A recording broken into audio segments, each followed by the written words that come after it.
Hi అండి. నమస్కారం. Welcome to YouTube channel software series YouTube channel. And ఇప్పుడు topic ఏంటంటే సాఫ్ట్‌వేర్‌లో నంబర్ ఆఫ్ ఇయర్స్ సేమ్ కంపెనీలో ఉంటే గ్రోత్ ఎట్లుంటుంది? వాళ్ళ ఫ్యూచర్ ఎట్లుంటుంది? అనే విషయం మీద మాట్లాడదాం. అండ్ మోర్ ఓవర్ ఇక్కడ మనం వర్క్ చేసేది ఫైనాన్షియల్ స్టెబిలిటీ కోసం, మన స్కిల్స్ నేర్చుకునే కోసం అండ్ ఫ్యామిలీకి ఎంతో కొంత సపోర్ట్ అవుతుందనే విషయం కోసమే. ఏ కంపెనీలో అయినా వర్క్ చేయి, ఎన్ని ఇయర్స్ అయినా వర్క్ చేయి, టాలెంట్ అనేది ఇంపార్టెంట్, స్కిల్ సెట్ అనేది ఇంపార్టెంట్. సేమ్ స్కిల్ సెట్ ఉంటే సర్వైవ్ అవుతాము అంటే కష్టం ఇప్పుడున్న జనరేషన్‌లో. ఎందుకంటే ఒకే స్కిల్ సెట్ మీద మనం ఎంత వర్క్ చేసినా కూడా అప్డేట్ అనేది చాలా ఇంపార్టెంట్. ఇప్పుడు చాలా కంపెనీస్ సర్టిఫికేషన్స్ మెయిన్ క్లౌడ్ మీద ఫోకస్ చేస్తున్నారు. అండ్ ఇప్పుడు ఏఐఎంఎల్ వచ్చింది, జెన్ఏఐ వచ్చింది, ఏజెంటిక్ ఏఐ వచ్చింది. తర్వాత మెషిన్ లెర్నింగ్‌లో డిఫరెంట్ డిఫరెంట్ మాడ్యూల్స్ వచ్చాయి. అవన్నీ కూడా కవర్ చేసుకుంటూ ఫ్యూచర్‌ని అయితే మనం డెవలప్ చేసుకోవాలి.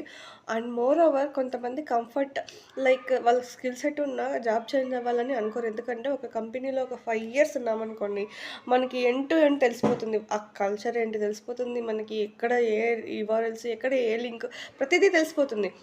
మనకు ఒక కంఫర్ట్ జోన్ అనేది ఏర్పడుతుంది. ఓహ్! ఇంతేనా మనకి కంపెనీలో అన్నీ తెలుసులే అన్న ఫీలింగ్ వచ్చేస్తుంది. ఆ వర్క్ కల్చర్ కూడా తెలిసిపోతుంది కదా! మనకు ఏ టూల్స్ వాడుతున్నారు, ఏ ఏ విధంగా ఇంటిగ్రేట్ చేస్తున్నారు, ఎట్లా డెవలప్ చేస్తున్నారని మొత్తం పిన్ టు పిన్ మనకు తెలిసిపోతుంది కదా! అప్పుడు కొంతమందికి ఎట్లా అనిపిస్తుందంటే కంఫర్ట్ జోన్. హమ్మయ్య! హ్యాపీగుందిలే, నాకన్నీ తెలుసులే, రిస్క్ ఉండదులే అన్నట్టు అక్కడే ఉండిపోతారు. బట్ అక్కడే ఉండడం నేను రాంగ్ అని అనను. అది వాళ్ళ choice end of the day. Same కంపెనీలో ఉంటే కొంతమందికి అంటే depends on company, depends on manager ఇలా కూడా ఉంటాయి.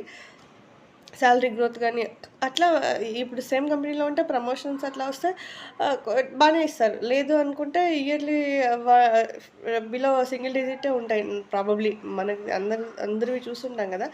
సో, సింగిల్ డిజిట్ ఎంత పెంచుకున్నా మనకి ఎంత వరకు హైక్ రాదు గదా! అదే నువ్వు స్విచ్ అయ్యావనుకో, ఒక 5 ఇయర్స్ ఒక కంపెనీలో చేసి ఇంకా అంటే అప్‌గ్రేడ్ చేసుకొని నీ స్కిల్ సెట్‌ని వేరే కంపెనీకి షిఫ్ట్ అయితే 100% ఇస్తారు, 150% ఇస్తారు. ఒక్కొక్కసారి 200% కూడా ఇచ్చిన ఛాన్సెస్ ఉన్నాయి. ఇస్తారు గూడా. వాళ్ళు depends on requirement, depends on me skill set, me performance ఇంటర్వ్యూలో ఎలా పర్ఫార్మ్ చేశారు. వాళ్ళు చూస్తున్న అన్ని టూల్స్ మీరు నేర్చుకున్నారా? మీ రెజ్యూమ్‌లో ఉన్నాయా? మీరు ఇంటర్వ్యూలో ఎలా పర్ఫార్మ్ చేశారు అనేదాన్ని మీరు వర్త్ క్యాండిడేట్ అనుకుంటే దే విల్ ఆఫర్ మీరెంత అడిగితే అంత మాక్సిమం ఇస్తారు.